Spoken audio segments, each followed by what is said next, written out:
começou bendita a hora. Olha atrás aqui a chaminé da Capela Sistina. Nós estamos prestes a ter aqui a fumaça que vai nos avisar se é que nós já temos um Papa novo, uma fumaça branca, se não uma fumaça preta. Eu estava dizendo para o pessoal acha que quando faz chá revelação é uma coisa moderna, a igreja já faz isso há muitos anos. Olha aí, ó, tá vendo? Daqui a pouco, a gente está direto do Vaticano, daqui a pouco vai entrar nossa repórter lá na Praça de São Pedro, no Vaticano, mas hoje o programa está melhor, porque hoje o programa só tem os melhores. Você sabe que esse programa aqui é o melhor programa da tarde, é o melhor, você pode procurar na televisão, pode procurar em todo lugar, não vai achar num programa tão bom? Não, porque hoje a gente só recebe os melhores aqui. Tem 2 critérios para participar do programa, 2 critérios. Primeiro, tem que ser inteligente, por isso vocês estão aqui. Segundo, tem que ser bonito. Não aceitamos pessoas feias nesse programa de jeito nenhum. Não, Paulinho, você é o primeiro. Eu quero já começar dizendo um parabéns para o Paulinho, porque está fazendo aniversário hoje. Muito obrigado. Agradeço, Paulinho carinho. Salgado fazendo aniversário. Deus abençoe o Paulinho. 5,9. Eu ia falar, não fala a sua idade. Você é 10 anos mais novo que eu. O que eu posso fazer? É verdade. Obrigado Paulinho, pelo muito carinho, obrigado, padre. Paulinho. Agradeço Olha, o carinho. O Paulinho é concura aqui na televisão. Hoje de manhã eu estava cantando parabéns pra ele. A TV inteira, inteirinha, não tinha nem no Switch tinha gente, tava todo mundo cantando parabéns. Obrigado. Rodolfo, nós vamos pra carinho. Roma agora? Vamos pra Roma? Não, então vou pra ele primeiro, quero apresentar o pessoal aqui. Presta atenção quem tá com a gente aqui hoje nesse programa, gente. Doutora Márcia Terra Cardial. Que hoje eu tenho um papo. Papa, a gente consegue. Pronto. Obrigado por estar aqui, viu? Prazer, um prazer. Ela vota também, cardial votante, tá votando. Pronto. Obrigado, doutora. A doutora Márcia é ginecologista, professora, é ginecologista. Muito obrigado por estar com a gente, para nos ajudar a fazer esse momento importante para muita gente aqui que está acompanhando a gente, viu? Também quem está com a gente aqui, a Heloísa Zalck, nossa cientista, educadora, né, doutora em farmacologia, em biofísica. Gente, olha o currículo, pós-doutorado em biologia molecular. Olha aí, ele tá louco. Educador, cientista, fundador do método inovador, no ensino baseado em neuroplasticidade, motivação e abordagem multidisciplinar. Autora do livro que ela não trouxe, mas está aqui na Alunos Perdidos, Pais Desesperados. Olha que interessante, alunos perdidos, pais desesperados. Obrigado, viu, Luiz? Muito obrigado. Obrigado por estar aqui com a gente. Muito obrigado mesmo. Tiago Marassini, olha aí, até que enfim ele voltou. O que nós fizemos com ele para ele deixar a gente abandonar? Obrigado, Tiago. Obrigado. Prazer estar aqui mais uma vez, Tiago padre. é fisioterapeuta, empresário, tem uma clínica maravilhosa aí, ó. Muito obrigado, viu? Obrigado, prazer estar aqui mais uma vez, compartilhando essa tarde. E o doutor José Valdo Caetano. Não, mas peraí, ninguém conhece, é o Valdinho de Maria. Valdinho de Maria, obrigado. Ó, o doutor José Valdo, ele é especialista em dor crônica e ele é também fisioterapeuta, mas hoje ele não vai falar de fisioterapia. Ele é missionário da comunidade católica Kenosis. Obrigado por você estar aqui. Muito obrigado. Pará, né? Oi? Você é do Pará. Sou de Maceió. Maceió. Nossa, mãe, que Maceió. Bem ali. Bem ali, olha, Maceió, que beleza. Muito obrigado por estar aqui com a gente, viu? Pois é. Muito bem, vamos para Roma? Ó, deixa a chaminé aí atrás, ó, ele deixa a chaminé atrás, que a gente está esperando aí, ó, a qualquer momento a fumaça que apareça, né? Vamos lá. Gente, primeira notícia aqui, vamos lá.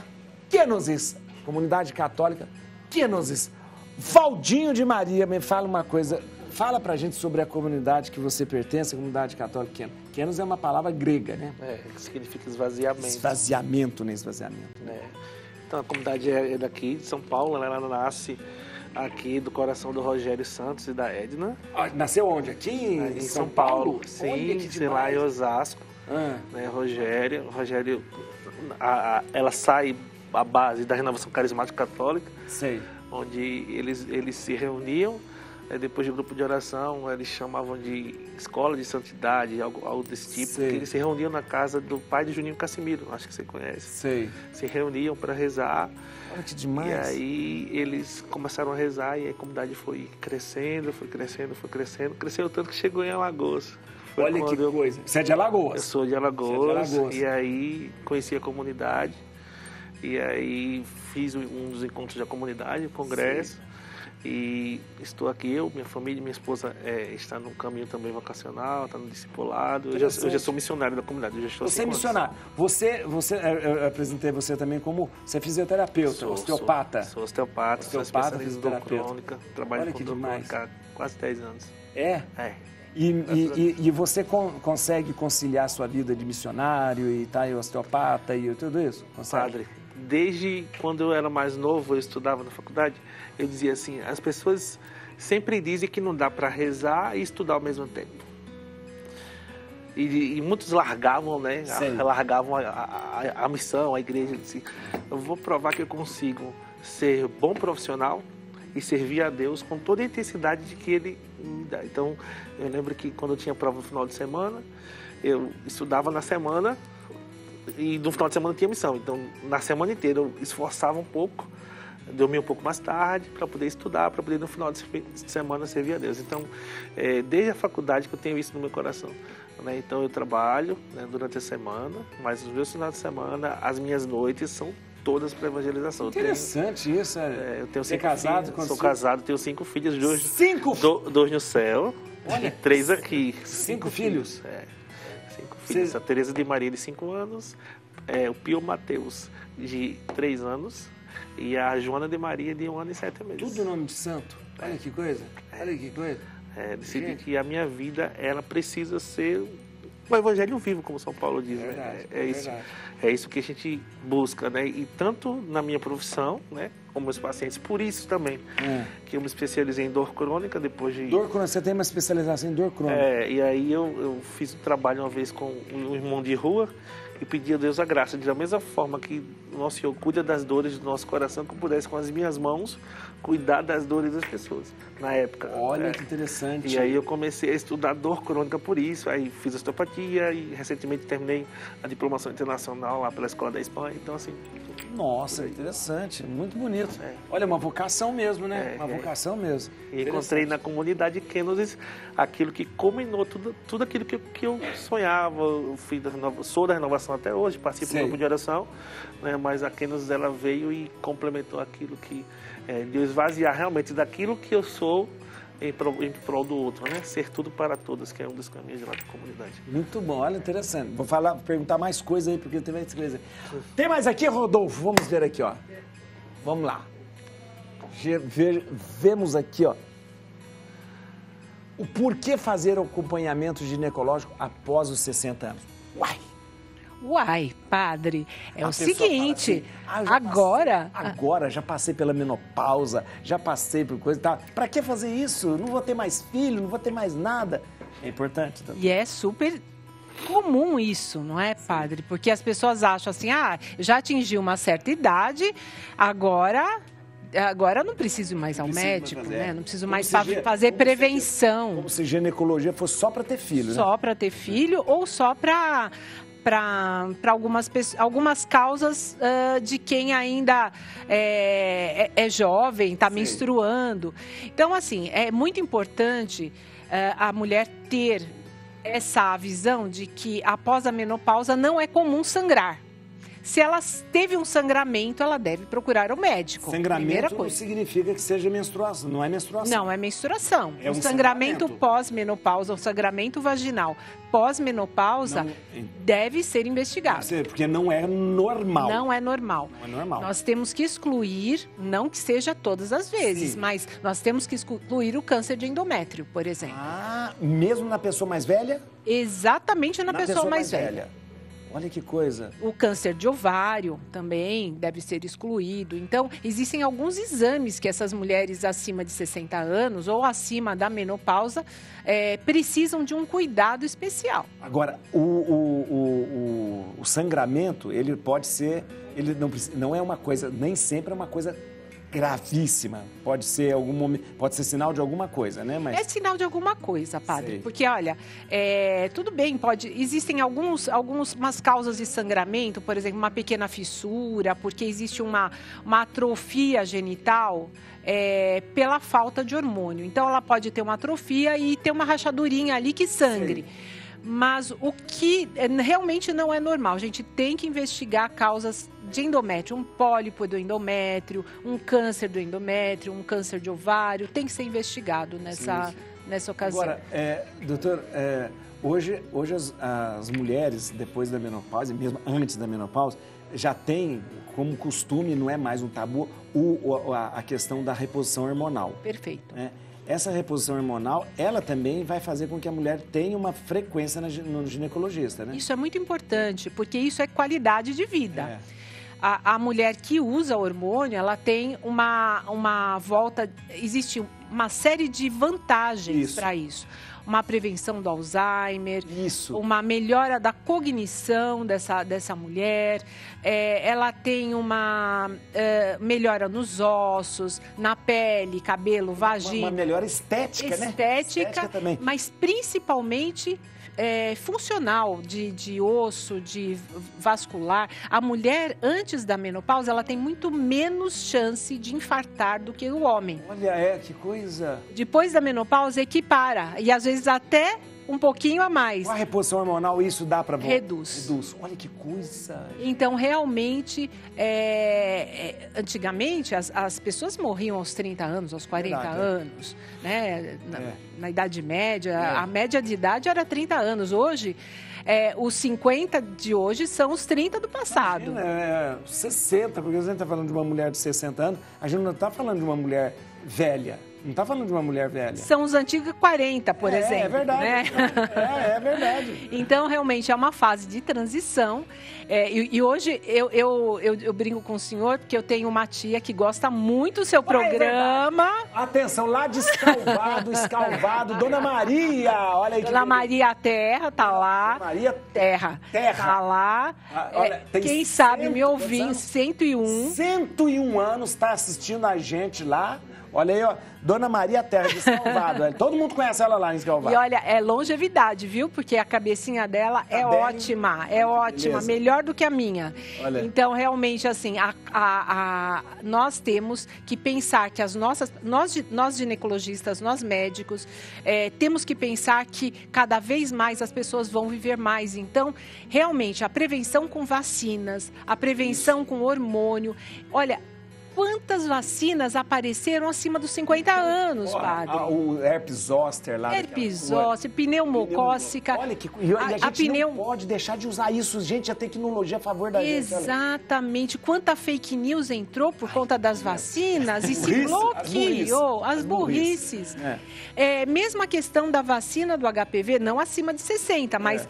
Para mulheres até 45 anos que está na bula, é prevenção do câncer de colo de útero. É isso mesmo, isso mesmo. Então, temos que tirar esses tabus e realmente vacinar. Mesmo a reposição hormonal. Durante um tempo, o pessoal ficava com medo.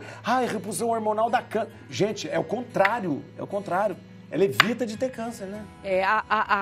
Um dos tipos de hormônio, ele não atua no câncer de mama. Um outro tipo de hormônio, ele previne o câncer de endométrio. Então, a gente tem que saber equilibrar. O que você precisa é procurar um profissional que saiba equilibrar a quantidade e a necessidade do hormônio para você. Porque também tem exageros, viu, padre? Que as pessoas vão por aí, vão usando... aquela história de querer ficar bombado, de querer ficar... Então... Taca testosterona, sabe? Que as mulheres falando grosso lá, opa, que é isso, né? Funcional, precisa ser funcional, porque realmente existe exagero para mais e para menos. É verdade. Muito bem, vamos lá, olha... Padre, eu queria só falar uma coisinha. Precisamos fazer exames para prevenção de câncer de mama, porque a cada ano vai aumentando a chance. Então, aos 70 anos, a mulher tem mais chance de ter câncer de mama do que aos 60. Aos 80, tem mais câncer de mama do que aos 90. Eu tenho uma tia que teve aos 50, depois aos 90. Teve de novo? E eu tenho câncer de mama? De mama. Olha que coisa. Então, a gente imagina que, já tenho 90 anos, ou já tenho... Olha, isso é importante, hein? 90 anos com câncer de mama, pode ser que você viva ainda até os 100, 110, 120, né? É claro. Então, assim, hoje temos... Mas é interessante falar isso, porque a gente... Se bem que o câncer é uma coisa que Se a gente vai viver mais tempo, espera aí que a gente vai acabar tendo... A chance de ter também. Porque é uma doença degenerativa, Vamos lá, gente, ó. Vamos ver.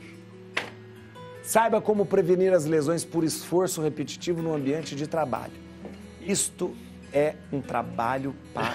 Eu tô muito revoltado no Thiago, que não vem aqui, né? Eu acho que ele me passou cheque sem fundo e não está querendo... Bom, vamos lá. Eu acho que a gente pode conduzir de duas formas, né? Tem um colega aqui, fisioterapeuta, também para me ajudar. A fisioterapia no trabalho, a prevenção de lesões repetitivas no trabalho, a gente tem um lado polêmico e um lado não polêmico. O lado polêmico que é o seguinte, a forma com que hoje a fisioterapia do trabalho é conduzida no Brasil, ela não tem resultado. A fisioterapia do trabalho. Que é o quê? Vamos fazer um alongamento. O alongamento por si só, não individualizado, ele não dá resultado, né? Vamos fazer uma ginástica laboral. Uma ginástica laboral não individualizada e não pensada num determinado grupo, também não dá resultado. O pessoal fala, vamos fazer, para tudo aí, todo mundo levando a cadeira. Né? Isso tem um efeito muito mais psicológico, social, para você melhorar a produtividade do que prevenção de lesão. Porque quando a gente fala de lesão por repetição, a gente está falando de um músculo fraco que está sendo exigido e que precisa de melhor vascularização, que é um problema crônico. Então, o que você precisa fazer? Fazer um programa de treinamento adequado para aquele profissional, né? Hoje, a fisioterapia do trabalho ela pode minimizar de que forma? Primeiro de todos, que é a educação, né? A gente fala aí de educação depois. Se você não tiver a educação tanto da empresa quanto do trabalhador, não adianta pensar em fisioterapia do trabalho e muito menos prevenção de lesão por repetição. Depois disso, a gente tem a análise ergonômica, essa sim com um pouco mais de efetividade, né? Que é você adequar de acordo com cada indivíduo. Se a gente parar para analisar, a média hoje de cadeira é igual para todo mundo, só que a altura das pessoas é diferente. Cada pessoa teria que ter uma cadeira, um trabalho... Não uma cadeira, mas possibilidades de ajuste. Tá. Né? Ajuste para o pé, ajuste para a mão, ajuste para a coluna e assim por diante. Né? Então, a primeira coisa seria o quê? Educação, análise ergonômica e fazer um programa, sim, de recuperação desse profissional que está em atividade repetitiva. E aí, sim, a gente tem. Tanto que os principais trabalhos que a gente tem hoje na literatura mostra que o grau de recomendação e de evidência ele é baixo. Ele é baixo porque os trabalhos eles são ruins, né? Talvez se eles melhorassem, talvez melhorasse também, mas eles são ruins porque eles não são individualizados para cada pessoa que está ali naquela atividade e porque é muito mais recreativo do que outra coisa. Então ele melhora a produção, mas ele não diminui a lesão. Deixa eu falar, então tinha que ser uma coisa individualizada, ou seja, individualizada... Análise individualizada, sim. Análise, pelo menos, né? Porque cada corpo é de um jeito, cada esforço repetitivo é de uma maneira, cada corpo reage de uma forma também. Exatamente. Diferente, né? Até porque se a gente pegar o que tem de ginástica laboral na maioria das empresas, né, e não todas, é 1 hora de atividade. 1 hora de atividade global de alongamento e depois o indivíduo passa mais 6, 7 horas trabalhando. Né? Então, a primeira coisa seria o quê? A educação, análise do ambiente de trabalho e aí sim fazer um programa de prevenção adequado. A gente vai, antes da gente continuar conversando aqui, gente, antes de começar os nossos assuntos aqui, eu quero ir direto agora para Roma, para a nossa repórter Ana Ferreira, para nos contar como foi esse primeiro dia de conclave. Boa tarde, Ana. Seja bem-vinda. Obrigada, padre. Boa tarde. Muito boa tarde para todo mundo aí no Brasil. Olha, esse é um momento de grande espera. A Praça de São Pedro está cheia de gente à espera da primeira fumaça desse conclave. Na tarde de hoje, os cardeais fizeram o juramento, entraram na Capela Sistina para poder eleger o novo Papa da Igreja Católica. E nós estamos aqui. A sala de imprensa do Vaticano tinha falado que nós podíamos esperar o resultado desta primeira votação do conclave a partir das 7h30 da tarde aqui, 2h30 pelo horário de Brasília. Então, nós estamos aqui aguardando, admirando aqui a chaminé mais famosa, mais observada nesse dia aqui em Roma, olhando para a chaminé, esperando o resultado, né? Se é preta, quer dizer que os cardeais ainda não tiveram consenso, mas se é branca, indica que o novo pontífice foi eleito. A expectativa é muito grande. Nós acompanhamos aqui 2 semanas de congregações gerais, os cardeais falaram sobre vários temas, inclusive deram para a gente uma ideia do que eles esperam do novo pontífice, né? Que seja um homem próximo do povo, um pastor, né? Um pastor daquele que vai buscar a última ovelha, realmente. Um homem de paz, um homem diplomático Então, nós estamos aqui aguardando para saber, né? Agora, nós não temos um nome, nós temos 133 nomes, qualquer um dos 133 cardeais, entre eles 7 brasileiros, pode ser aí o próximo sucessor do apóstolo Pedro.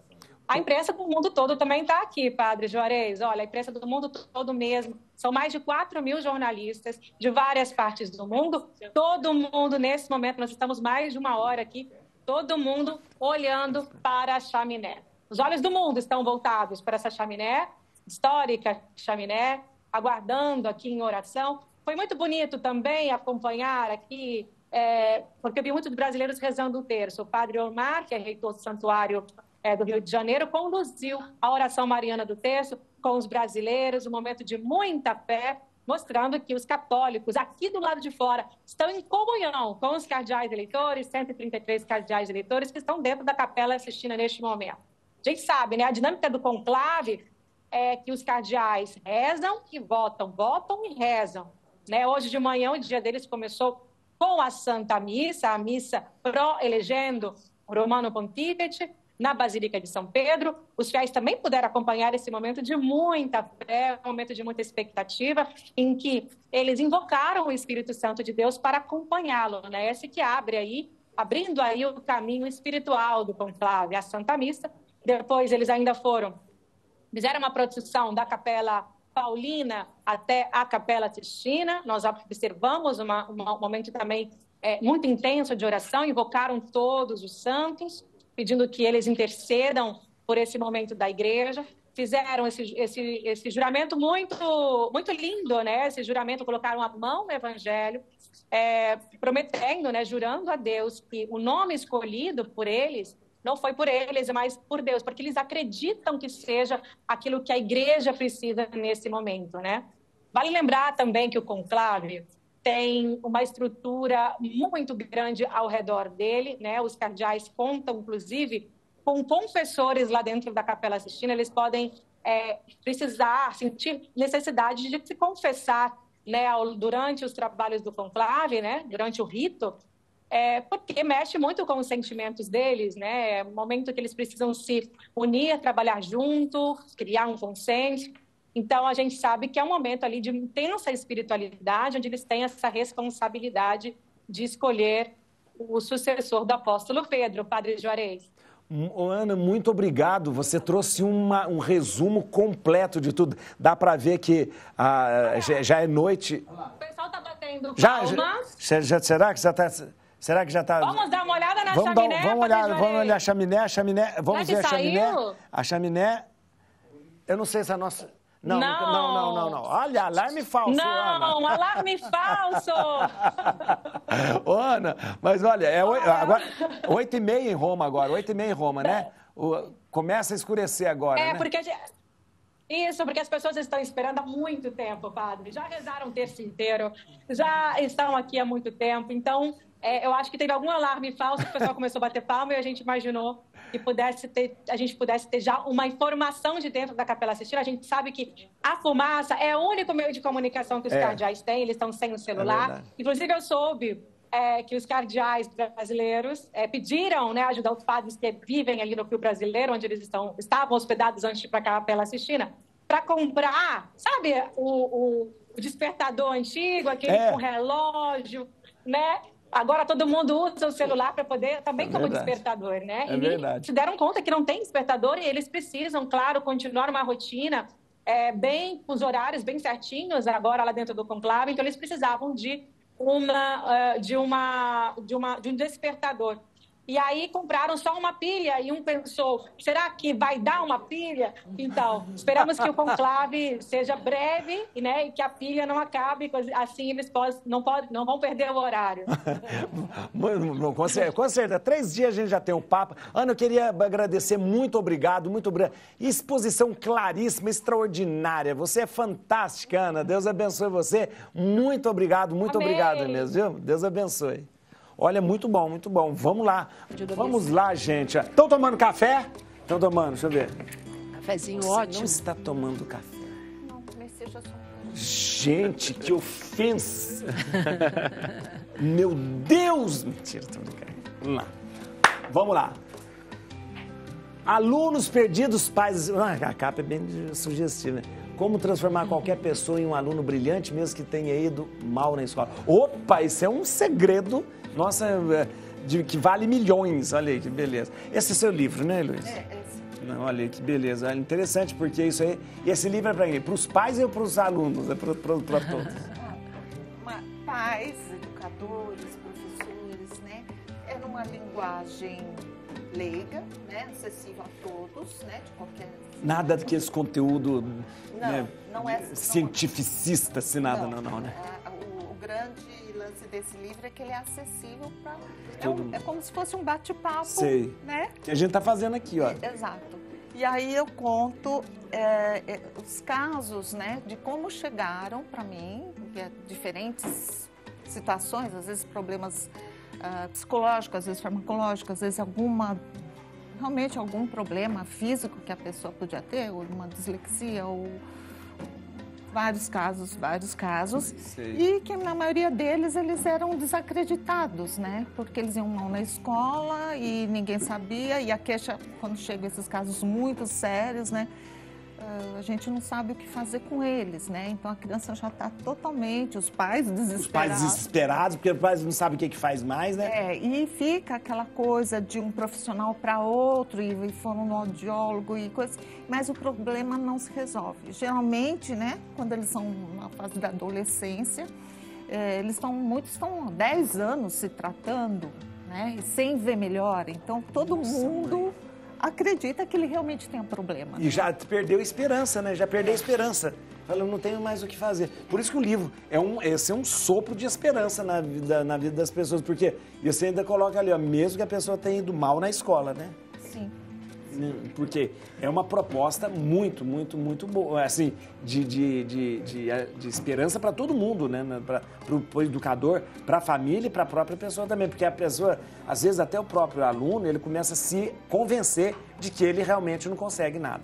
Infelizmente, isso está acontecendo cada vez mais cedo. Às vezes uma criança de 6 anos que está com problema, que me mandaram ela tem problema porque foi a única que não alfabetizou. O ano da alfabetização, tinha que alfabetizar. Então vem, aí a criança se apresenta uma coisa, a criança faz assim, né? Porque tem a coisa da expressão corporal e tal. Isso. E para você tirar tudo isso, né? Nossa, mãe, é verdade. Porque a psicóloga, ou porque toma remédio, ou porque déficit de atenção, ou porque... E aí todo mundo trabalha na doença. Minha proposta é... Sei. Então, e esse livro não é teórico, eles são casos verídicos. Práticos, coisas práticas. Coisas que aconteceram como mesmo. Que chegou, como estou contando um caso aqui, um exemplo, né? A gente conta como chegou, o que tinham diagnosticado, quanto tempo ele estava sendo tratado. Porque se você pega, às vezes, uma garota de 16 anos, eles estão há 10 anos em tratamento. Sei. Então eles, não, eu tomo remédio, eu tenho problema, você não sabe, a psicóloga não te falou que eu tenho problema? Aí, se acalmar, né? Eu lecionei no ensino superior, acho que a doutora também. Eu acho que esses casos a gente pode jogar isso aí até a faculdade, até a faculdade, porque assim, a quantidade de casos desses que você encontra é muito grande. Eu pego até a gente pós-faculdade, colegas, assim, que são médicas, que estão fazendo doutorado e estão surtando porque não conseguem terminar a tese, por exemplo. Bem comum. Né? E interessante, não é só criança, né? No caso do doutor, tem um que a mais aí. Mas é exatamente isso, você falou muito bem, porque a pessoa vai carregando aquela crença, aquele problema, ou às vezes aparece um adulto que nem é da área, nem é estudioso, nada, mas chega e fala assim, eu não consigo fazer uma conta de cabeça. Olha que coisa, interessante. Uma pessoa...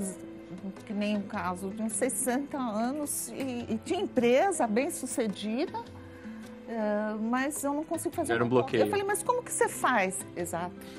Olha mas aí, o bloqueio da época, aí você vai ver... lá de trás. Primário. Aí um dia ela lembrou que ela tinha um professor de matemática. Onde está a âncora, né? Não, para os pais, né, e para os alunos, é essa esperança. Para os educadores e outros profissionais... Também a esperança e também... um alerta, né? Um alerta. É verdade. No sentido que a gente não pode dizer que não tem jeito. Tudo tem jeito. Tudo tem jeito. Eu já quero um livro. Já. Ah, viu? Olha, a Roberta Caetano falou assim, Dr. Josevaldo, Maceió tem orgulho de ti, olha que beleza. O Ivanir Zonta falou, padre, o senhor está no formal. Formal, viu? Valeu, tá vendo? Olha, vamos lá, gente.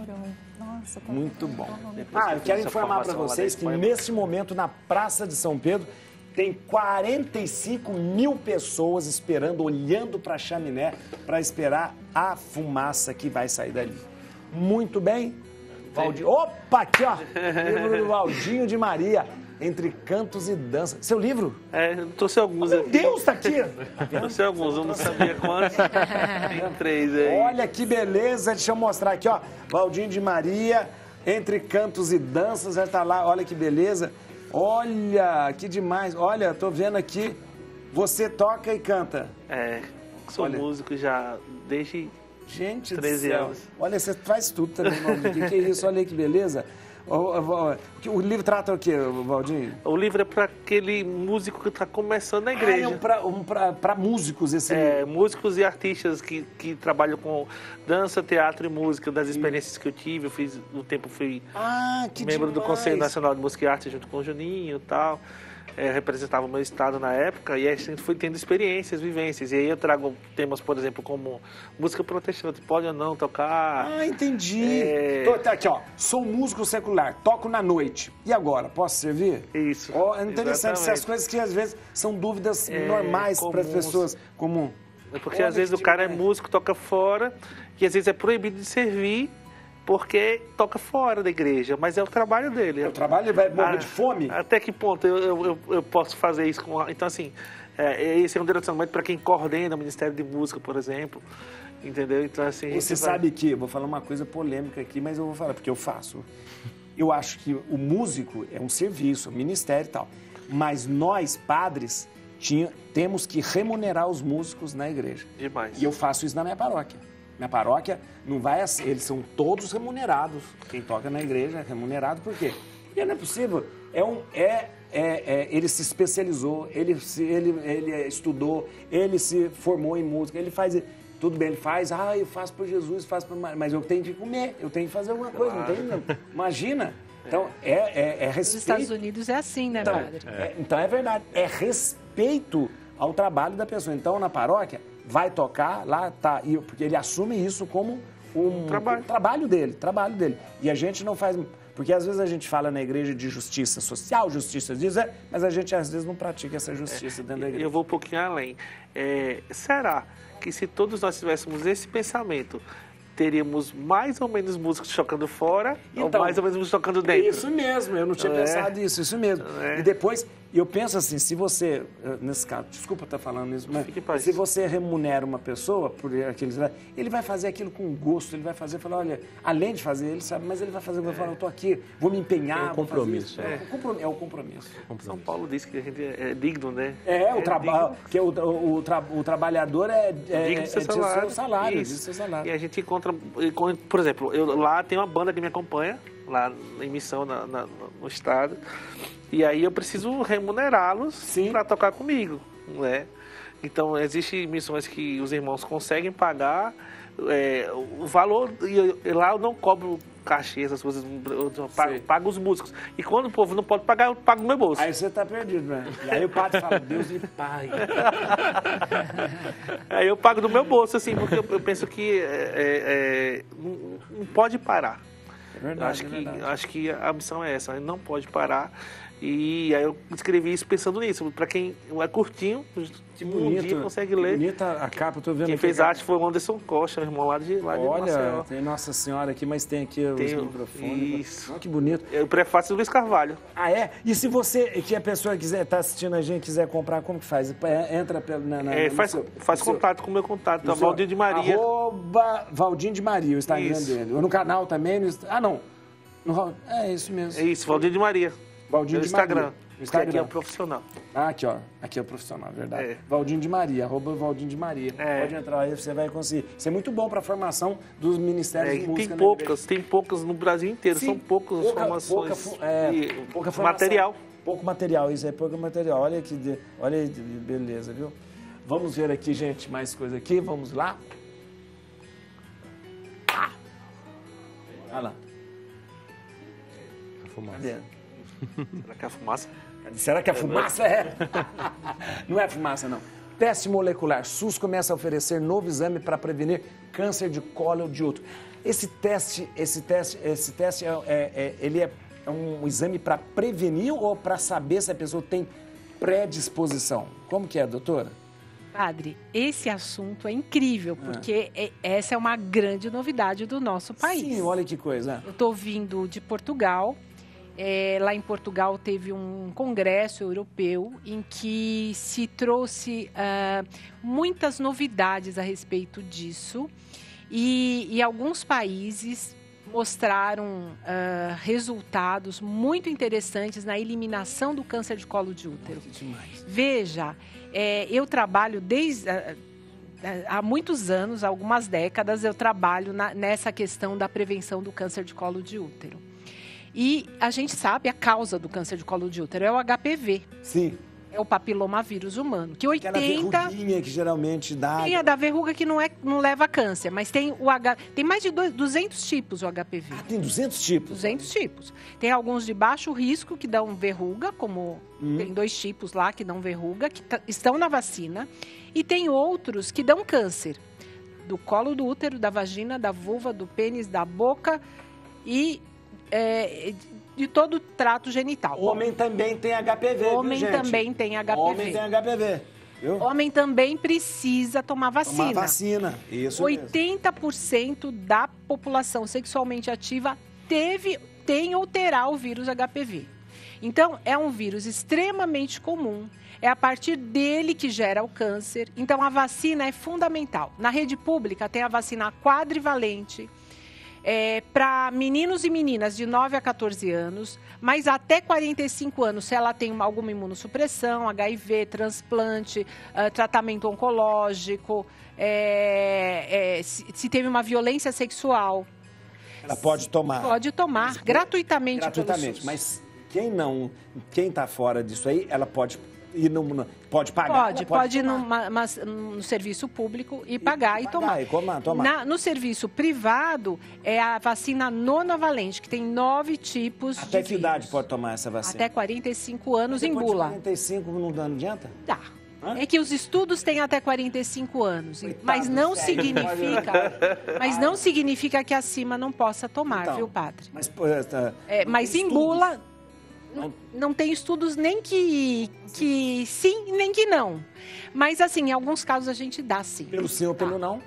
Porque é uma vacina muito segura, que não tem o DNA do vírus, é só uma proteína parecida com o vírus, que a gente chama de VLP.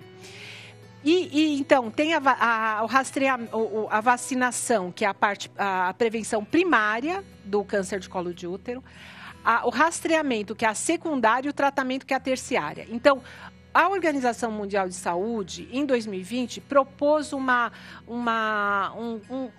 grande chamado para o mundo inteiro para erradicar o câncer de colo de útero até 2039.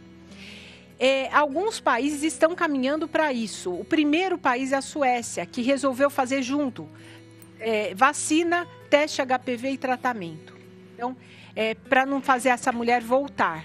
E aqui no país a gente já tinha vacina como prevenção primária. Agora a gente tem esse teste do SUS. Olha que demais esse teste aí. Esse teste a gente já tinha em consultório particular. Agora está para o SUS. Está para o SUS. Olha que beleza, isso é muito bom. Então, veja, o Papai Nicolau, ele tem as suas falhas. Ah, entendi. Papai Nicolau, ele pode... o teste HPV, ele pode detectar mais lesão precursora do câncer em 35%. Então, porque o câncer não começa na alteração da célula, que é o Papai Nicolau. Começa antes da infecção pelo vírus. A hora que eu vacino, a hora que eu detecto o vírus, antes eu vou fazer todo o segmento, vou fazer exames tal, para detectar onde está essa lesão e vou tratar. Muito interessante. Então é isso, tem jeito de acabar no nosso país com câncer de colo de útero. A gente fala, câncer não tem vacina? Não, para o câncer de colo de útero tem vacina. Tem vacina. A vacina do HPV. A vacina do HPV, Padre. Exatamente. Muito bom. Olha aí, ó. Vamos ver assim. Como a aprendizagem criativa pode ser aplicada a favor da equidade? E aí, doutora Luiz? Então, esse é uma coisa, esse assunto é muito sensível, né? Pois fala-se muito de aprendizagem criativa, você já se falou de ensino híbrido, invertido, todas as coisas. Na verdade, o que a gente precisa é não só estimular a criatividade nas crianças, mas nós, pais, educadores, professores, nós precisamos ser criativos. Em que sentido ser criativo? Não só ficar repetindo a mesma fórmula que vem desde a época da Revolução Industrial. Sala de aula, professor lá na frente falando. Isso. Né? Transmissão de conteúdo. Os alunos, eles não abrem um livro. Eu pego aluno de ensino médio que eu falo, sabia que livro tem um índice? É porque eu não achei a matéria que a professora está dando. Sabia que aqui tem um índice? Escolas particulares. Então, a equidade, nesse sentido, ela está prevalecendo, porque a gente vê esse problema em várias séries. Lógico, escolas privadas, particulares, elas têm mais recursos, têm, né, de acesso. Eu tenho a sala de computação, eu tenho computadores de última geração, mas a aula é dada da mesma forma. É mesmo, não muda, né? Muda a aula. Fica todo mundo sentado e o professor explicando como é que ele tem que fazer para jogar o joguinho ou para ligar a música. Cadê a grande vantagem? Você visita as escolas e muitas vezes, olha, porque essas... E é uma pena, porque às vezes a gente encontra pessoas que estão com... Fumaça. Entra, fumaça? Não sabemos papo. Desculpa, preta. Fumaça preta, aí já era esperado. Dá para ver bem nitidamente que é fumaça preta, né? O sol tem um contraste da noite do sol de Roma, mas é fumaça preta.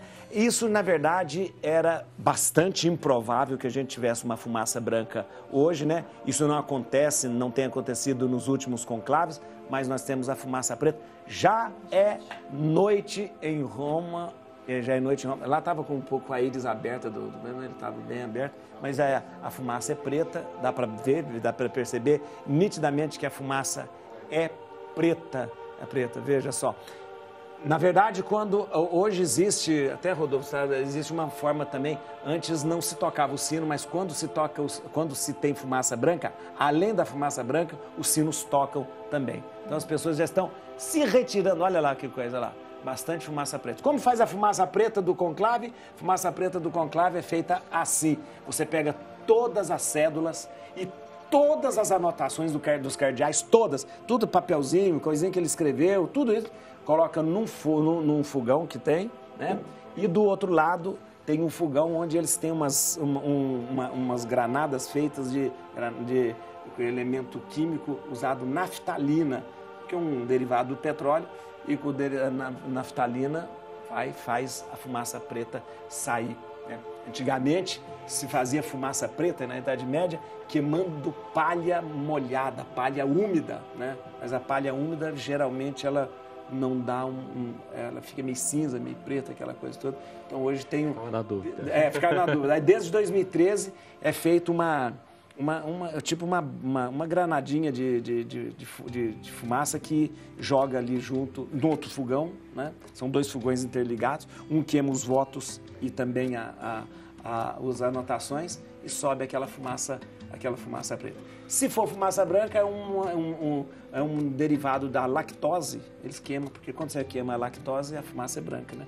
O açúcar do leite, ele geralmente é branco. Mas é fumaça preta, né? Mas a gente vê aí fumaça preta do Vaticano aí. Vamos continuar. Então vamos continuar rezando, torcendo para que vir vamos continuar rezando. Um grande Papa, né? Isso mesmo. Os cardeais agora, eles vão termina, eles não vão ter mais votações hoje, A zona do conclave está toda isolada, ninguém tem contato com eles. Eles voltam agora para a Casa Santa Marta, eles dormem na Casa Santa Marta, mas não tem contato, não tem telefone, não tem nada. E só vai ter contato com os cozinheiros, com o pessoal que trabalha, que tem juramento de confidencialidade ali, para que tudo que aconteça ali. E eles não conversam também com ninguém. Amanhã cedo nós teremos amanhã 4 votações, 2 pela manhã e 2 à tarde, sabe? Sendo que não havendo o consenso nos 2/3, se procede logo à próxima votação e assim vai durante o dia todo. Chega no final do dia, se não tiver consenso, fumaça preta, se tiver consenso em algum momento, fumaça branca. Desculpa, é a fumaça que... Pronto, gente, olha aí que beleza. Você perdeu o raciocínio? Ou não? Quem que estava lá? Criativa. É você. Já tem... Sobre a equidade educacional. Sobre a equidade, é verdade. Sobre a equidade, é verdade. Ô, padre, sabe uma coisa que ela estava falando que me ocorreu? Eu me lembro, eu sou professora também numa universidade de medicina, e uma vez um aluno estava assim muito desligado das aulas práticas ali, e eu falei, o que acontece com esse aluno? Tá no 4º ano de medicina, não está nem aí para o que a gente está conversando, para o caso clínico. E aí terminou a aula prática, os alunos foram, se dispersaram e tal, e eu falei, não, quero falar com você, né? E aí eu falei para ele assim, por que você você está longe, né, dessa aula? Ele falou assim, eu não gosto do que eu faço, eu só faço isso por causa dos meus pais. Aí, padre, eu falei, mas tem alguma coisa, você está no 4º ano, tem alguma coisa dentro da faculdade que te interessa, que te empolga?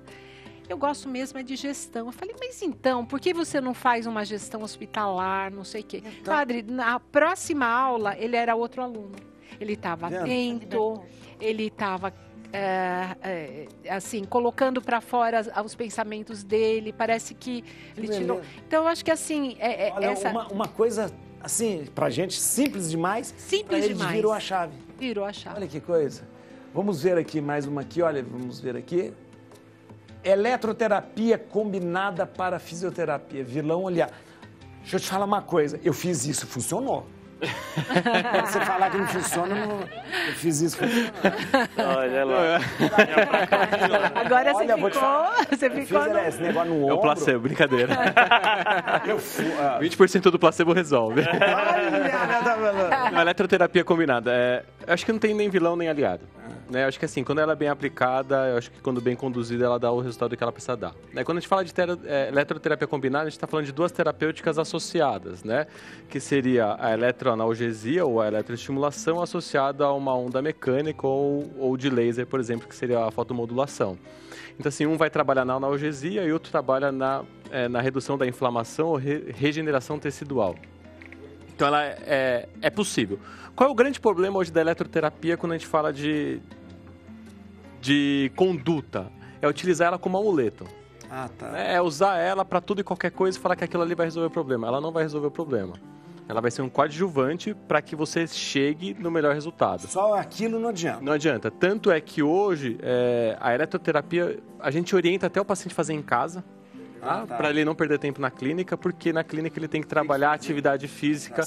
E eu posso fazer a eletroterapia para atividade física ou de forma conjunta com a atividade física. Então, na verdade, ela vai diminuir a dor para que alcance a amplitude do movimento, a flexibilidade, a função e assim por diante. Mas quando eu fiz, verdade, eu fazia e depois eu tinha todos os exercícios que eu tinha que ser feito. Então, hoje a gente, se a dor está muito intensa, a gente faz ela isolada. Se a dor não está tão intensa, a gente faz ela durante o exercício. Durante o exercício. Que você acaba potencializando. E quando, na verdade, ele só sente um desconforto, principalmente na questão de dor crônica, eu oriento ele a fazer em casa. Eu posso orientar ele a fazer em casa, ele tem um aparelho em casa. Tem um aparelhinho que dá para comprar. E automaticamente ele vai tratar a dor crônica em casa. Porque a dor crônica hoje, você trata ela em casa, você modula ela em casa. Olha que interessante. Então, eu queria só falar uma coisinha sobre isso, para as pessoas também tomarem cuidado, como você falou, né? Porque às vezes ela tem uma dor que é uma dor crônica, mas não é só uma dor neuropática, né? De inervação. Tem alguma coisa por trás ali, tem um tumor, tem alguma doença por trás daquela dor. Então, bem investigado. Tem que ser uma coisa multidisciplinar, vamos dizer assim, né? Com o médico e o fisioterapeuta. Acabou. Olha aqui, já o Áviles falou, doutor José Valdo, o melhor de Maceió, orgulho de meu amigo. Você tá com um fã-clube aqui, ó. Terminou o programa e a gente terminou, acabou o programa, amanhã a gente volta, acabou. Ah, meu Deus do céu, tem que dar os... Terminou o programa? Terminou não, olha, ó. Thiago Maracini, muito obrigado, Thiago. Obrigado. Muito obrigado. Sofia e Helena, te amo, papai ama vocês. Olha que beleza. Elas sempre pedem um beijo. Então, tá vendo? Sofia e Helena, Mas beijo. sigam o Thiago no Instagram, @Marracini _fisioterapeuta, ou no Instagram, trizer.fisioterapia, @trizer.fisioterapia. Obrigado. Viu? Obrigado, padre. Josevaldo, olha aqui, ó. Primeiro no Instagram, esse é o profissional. Dr. Josevaldo Caetano, @Dr. José. Ou então valdinhodeMaria.Kenosis. Isso. E no canal dele, @Valdinho de Maria. E não deixe de ter esse livro aqui, por favor. Roberta também amo você, minha filha. Olha, doutora Márcia, muito obrigado. Obrigado mesmo, viu? Obrigado. E vocês vão acessar o site terracardial.com.br, terracardial.com.br, e no Instagram, @Clínica Terra Cardial. Obrigado. Eu também mando um beijo pro meu marido, Caetano, e pros meus filhos, Lucas Caetano, e Débora. ele chama Caetano. Qual você chama Caetano também, olha. E ó, Heloísa, muito obrigado. Atenção, no Instagram, não vai deixar de seguir agora, @Heloísa Zalk. Zalk. Obrigado vocês, Deus abençoe, fica com Deus. Hoje não teve música, nem deu tempo, só teve fumaça, tá? Nós falamos muito.